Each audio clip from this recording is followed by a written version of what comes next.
Hi everybody, it's me, Corrie Sommers. We're here today with Ivan Oberon with CIVIC Financial. Hi. And we're here to talk about your business because you're not just your traditional lender. You do something a little bit different, and we had the pleasure of meeting recently, and I'm very excited Me too. Thank you for about having me what you on. do and everything. So why don't we kind of launch into that? Describe to us what your business is, because you're not just like a mortgage broker the way people would think you are. I'm not a broker at all. Okay, actually. so let's talk Well, about that fact. Why don't we just get into a little bit more of how I ended up here Okay. in the first place, because that's really more of the journey that I think a lot of people will connect with, because I didn't know anything about real estate before I got into it. I came from an insurance background, and I went through kind of a major life event in my life back in 2009, not related to the crash, that projected me into I have to go do something else.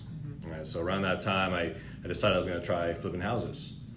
And it wasn't mainstream like it is today. There was like one seminar that came up, and I thought that these guys are the only ones that know how to do it. And so I went through the free thing, and long story short, I went to multiple seminars after that. And I decided that if I was going to really be able to leave the insurance world and do this successfully, I was going to have to become an entrepreneur. Okay. And how do you be successful as an entrepreneur? Well, you got to figure out how to add value to other people. And I figured the only way to do that is to make myself more valuable. So that's why I really focused on the education piece first. And then I had to choose who was I going to add value to specifically. And I chose private money investors who were either dissatisfied with their current rate of return, or they just didn't like the unsecured nature of the stock market. And I went out there and started having conversations with people, and I'd never done a deal before in my life. And within 3 months, I raised about $500,000 in cash and started going out there, networking with people, putting offers in, and getting some properties under contract that were a few hours away from me. But not letting that stop me, right? And figuring out how I'm gonna get those properties and projects managed, and just became the money guy. So fast forward, I went to Indianapolis, Kansas City, to Dallas, and I started kind of inadvertently putting deals together with other people and for other people, because I had the ability to finance these deals with my investors and partner in many of them. And if I couldn't partner, if it didn't make sense, then I would just get paid a fee by the investors or the other people that I was bringing the money to. And then I did go on the broker side until eventually I ended up here as a direct lender, to be more competitive, more aggressive, more well-resourced. That is a little bit of a different journey. I want to ask you a little bit more about that in just a moment. Stay tuned. So to kind of continue with that, so you started off really doing investing and flipping homes, which, I mean, I feel like so many people want to do that, don't know how, aren't sure how to get started, or think it's so much easier than it actually is. So it's kind of like there's both. Yeah, there's a little bit of that. Well, now the problem is HGTV makes everybody think everything's easy, And they're an expert. and everybody makes money, right? Right. And they cut out all the stuff where they lost money or couldn't sell the property or all that stuff. True. And I feel like it does help a lot of people like feel like they can talk the talk. You know, the ARV is this and the blah blah this, and oh, that should only cost me $10,000 for a new kitchen, and Sure. That all is relative to the size of your kitchen, the materials, the labor, The location, who your end buyer is going to be, how discerning they're going to be. yeah, what's happening with China and tariffs, and all those things affect construction costs. You're But right. not everyone gets that. So now that you are a brokerage and you're working and financing people, what does that model look like? How are you different than a regular broker then? Well, again, I spent about 3 years on the broker side.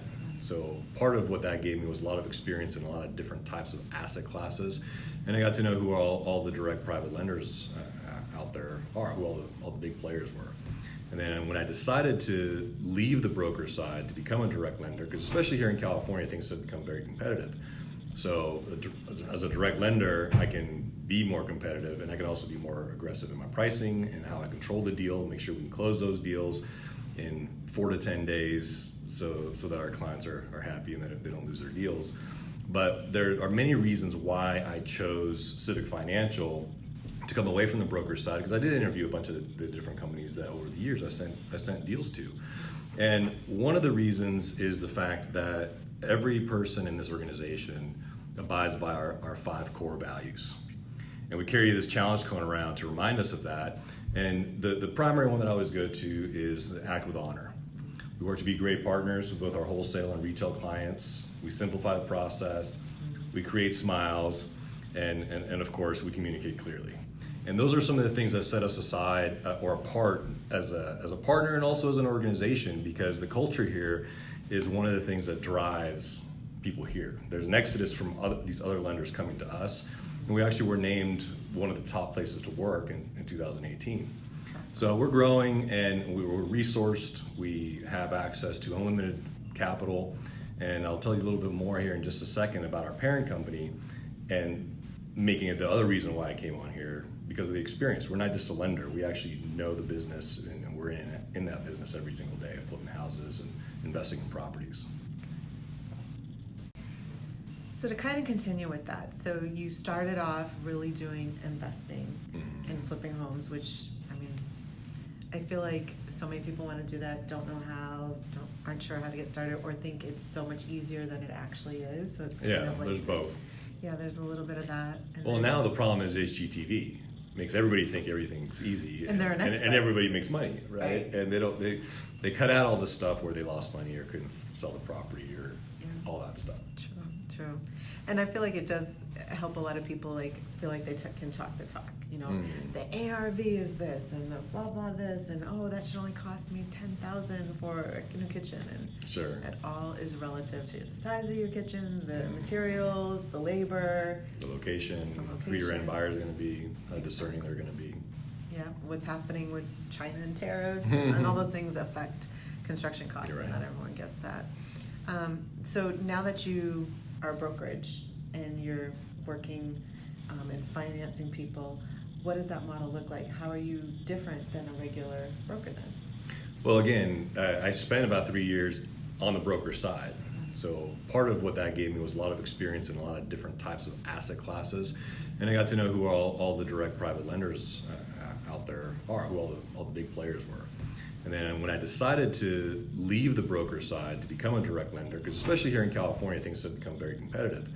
So as a direct lender, I can be more competitive, and I can also be more aggressive in my pricing and how I control the deal, make sure we can close those deals in 4 to 10 days so that our clients are happy and that they don't lose their deals. But there are many reasons why I chose CIVIC Financial to come away from the broker side, because I did interview a bunch of the different companies that over the years I sent deals to. And one of the reasons is the fact that every person in this organization abides by our 5 core values. And we carry this challenge cone around to remind us of that. And the primary one that I always go to is act with honor. We work to be great partners with both our wholesale and retail clients. We simplify the process, we create smiles, and of course, we communicate clearly. And those are some of the things that set us aside or apart as a partner and also as an organization, because the culture here is one of the things that drives people here. There's an exodus from these other lenders coming to us, and we actually were named one of the top places to work in 2018. So we're growing and we were resourced. We have access to unlimited capital, and I'll tell you a little bit more here in just a second about our parent company and making it the other reason why I came on here, because of the experience. We're not just a lender. We actually know the business, and we're in that business every single day of flipping houses and investing in properties. So explain a little more about that. Yeah, so for those of you who haven't heard, there's a company out there called Wedgwood Inc. Wedgwood is our parent company. They've been in business for over 30 years. The CEO, Greg, started flipping houses himself also, and he literally has the very first hammer that he used, because he wasn't like me. He actually went in there and did the work himself. And there's a huge hammer and nail in the foyer of our corporate headquarters, which is just a phenomenal place. But Wedgwood now does 5,000 to 6,000 flips per year. So they've gone to that level. So we understand the business. We have an in-house valuation. We have everything in-house. We have in-house escrow. We have all the stuff that we can do. That one of the reasons that we move quickly. And it also helps us to direct our clients if they're under budgeting, or if they're calculating the potential future value wrong one way or another, or the purchase price is overpriced, or maybe they're buying it under market. We can guide our clients not just through here's how much LTV we can give you on the loan and how much rehab money we're going to give you, but actually be a good partner with them, make sure that they're making good decisions. So that's the other reason that I joined this company, is because we are experienced in the space. We're not just lenders trying to understand what the numbers look like. So that's exciting to me, and we're very, as an organization, we're very philanthropic and geared towards personal development, and that's the other thing that I'm very passionate about. And so most of my social media, most of the stuff that I put out there, I'm not a salesy, like pitchy kind of guy. I want to add value to people, and then in the course of adding that value, hopefully we can do some business together too. Right. Yeah. No, and the event that you put on here was really, it was great. Like, I think I met a new escrow agent, and I'm like, Oh, yeah. I want to work with her. She's amazing. So, Yeah, and some I good even, people. and I ran into one of the agents. She came to one of my open houses, and it was really kind of funny. I was like, hey, we just met last week. How Right. funny is that? So that's pretty cool.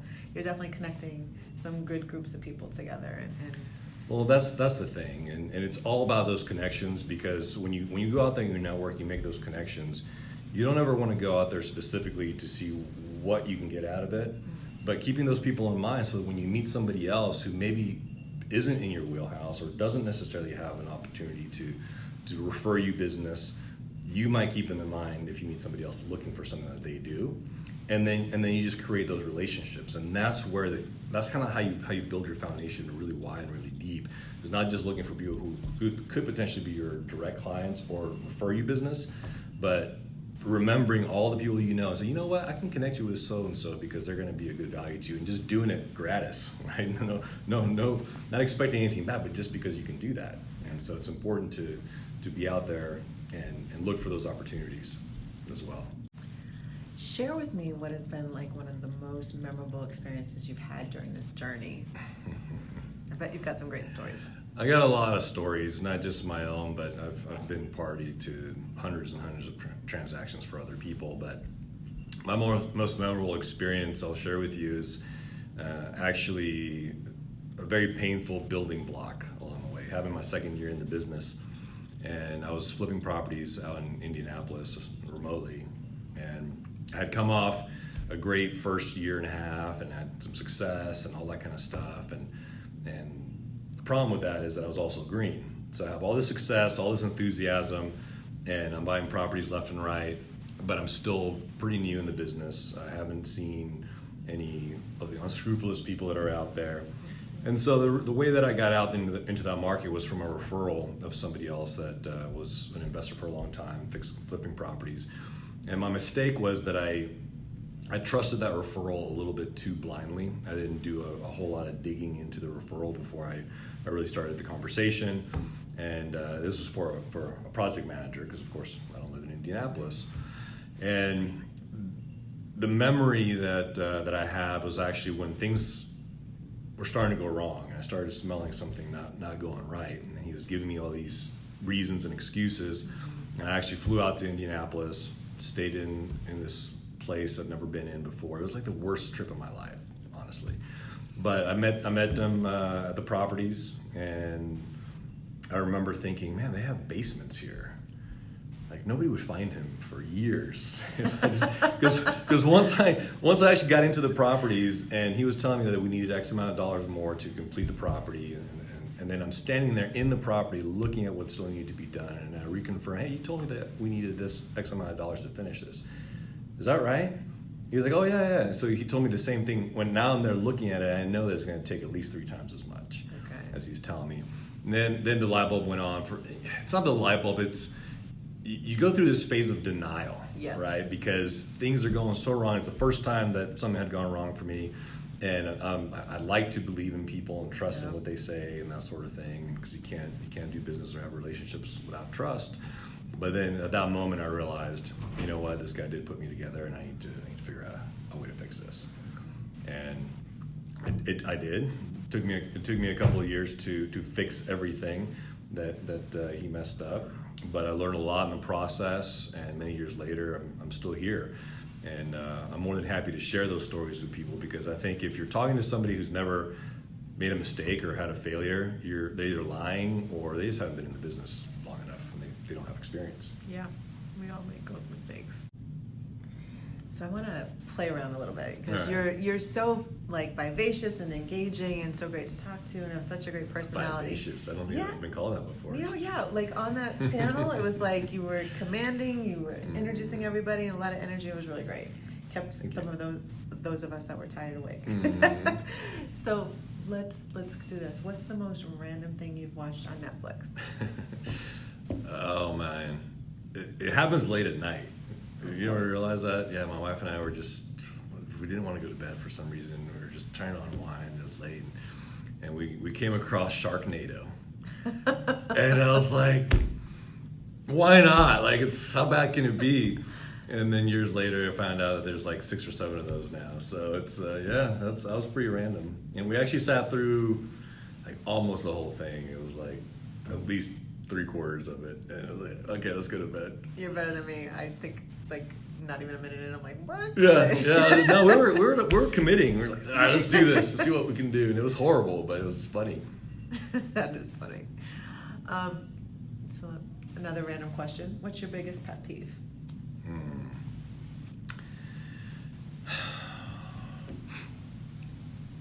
Biggest pet peeve is people unwilling to do the work.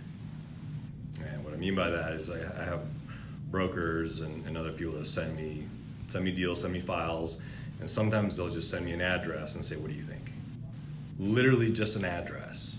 Nothing else. And what do you think? I don't know what I think. What kind of transaction is it? Who is it? What are the numbers look like? Like literally. So I guess if you scale that back to the core of it is laziness. Laziness is a pet peeve of mine. So if someone's sending you a deal, is this like someone that wants to flip, an agent, like who's not? Mainly it's a broker. broker. Right? So we work on 2 channels. I work with on the wholesale channel, which is all my referral partners. Just anybody off the street that refers me deals, they get paid. And then we have our approved brokers, which are mortgage brokers and real estate brokers that actually put together the transactions and send them over for underwriting and funding. Right? And so those 2 are I mean, the brokers are primarily the biggest culprits that do that, unfortunately. The mortgage brokers that sometimes they just don't package things together, and it slows down the process, and it's just kind of like, come on, put me in contact with the borrower, please. Like, I'll get all the information directly, and we'll push this forward. So that's probably the biggest culprit, and everybody else I can we just train them up in what we need and get the job done. Okay. And some brokers get it, but the new ones sometimes they just don't. So as we're getting close to the end here, and I really appreciate you sitting down with me and this opportunity to talk, what is your greatest challenge in your business right now? Well, sometimes it's just this week in general have been third-party BPOs, and we all deal with those regardless of what side of real estate we're working on. Is just value coming in quickly, and that's usually the biggest cog in the transaction. And of course, deal flow, right? That's what I hear from many of my clients is deal flow, and that's another thing that I like to focus on and do something different. So I actually go out and I find deals for my clients. So that's very unconventional. So I really want to thank you for sitting down with me today. But before we go, the market is starting to shift a little bit. We're seeing things stay on the market longer, vary city by city, but overall we're almost there. We're halfway to buyer's market. And what are the biggest challenges or the greatest challenges that you're facing right now in your business? Sometimes it's been the way the values are starting to change a little bit. I think some of the values are starting to come in a little bit more conservative. And the other thing, of course, is deal flow and repeat business. So another thing that I like to do different and I like to work with people is actually I go out there and find deals still. My last flip is in Bighorn Country Club right now in Palm Springs for sale. That's my 52nd personal flip. And so hopefully that'll sell before it gets 120 degrees because then everything slows down back there. But I really do go out there and try to find deals. So if you need deals, definitely reach out to me and let me know anywhere between Ventura County and LA County. And of course, if you have deals, I have buyers. So those are other ways that I try to keep my business flush, because if I have a deal, well, guess what? I'm going to have a guaranteed loan because I package my stuff with the financing involved to overcome some of those things. And I also work with my clients to help create conservative values so that when the values do come in, nobody's disappointed, right? Let's just pencil it this way, and if it works, then great. And if it comes in higher, which in some cases the value does come in higher than projected, then we have a great deal and everybody's happy to move forward smoothly. But I'd say those two things. The market has softened a little bit, and people are looking for deals. Yeah. But I keep telling people that there are deals out there, though. The last 2 months as a company, we've done a little over 100 million, and that's just in fix and flips. That's just in high leverage cash out refis, bridge loans, and we just released our 30-year rental property product for California. So we're excited about that to create more volume for our clients. I think that's important because you were saying that the other day. There are deals out there, and I think a lot of like the developers that I work with, they want something off market. They want it at that deal that used to be there when 5-6 years ago in those prices, and Sure. that's not necessarily there because we haven't seen a flux of foreclosures or short Right. sales that would give them that space. And even as we shift into a buyer's market, which could take another year, could take another who knows. That's not to say that we're going to see like those drops in equity like we saw in that Right. return. So Yeah, it's people are having to sharpen their pencils a little bit, but the deals are out there. They're just having to go back to the old school conventional ways of door knocking and mailers and old school stuff rather than the MLS posted listings. So as we wrap up, I think you've shared some valuable things, and I think you have a really amazing business model. And anyone that's either just starting to flip homes or has been doing it for a while, I think you're a great person to connect with. So Thank you. everybody, I'm going to have the information below, or give me a call and I'll connect you with Ivan because he's really remarkable. He's knowledgeable. I think that he has come across. He's done this a lot. Any parting things you want to share? Yeah, absolutely. Do the hard thing first. And if you don't already have a daily morning routine, put one together and it'll change your life. If you don't believe me, just try it and prove me wrong. And of course, listen to a couple of people like Ed Milet and Andy Frisella. Listen to those two guys almost every day. They're just awesome. So max out. There we go. Until next time. Thanks, guys.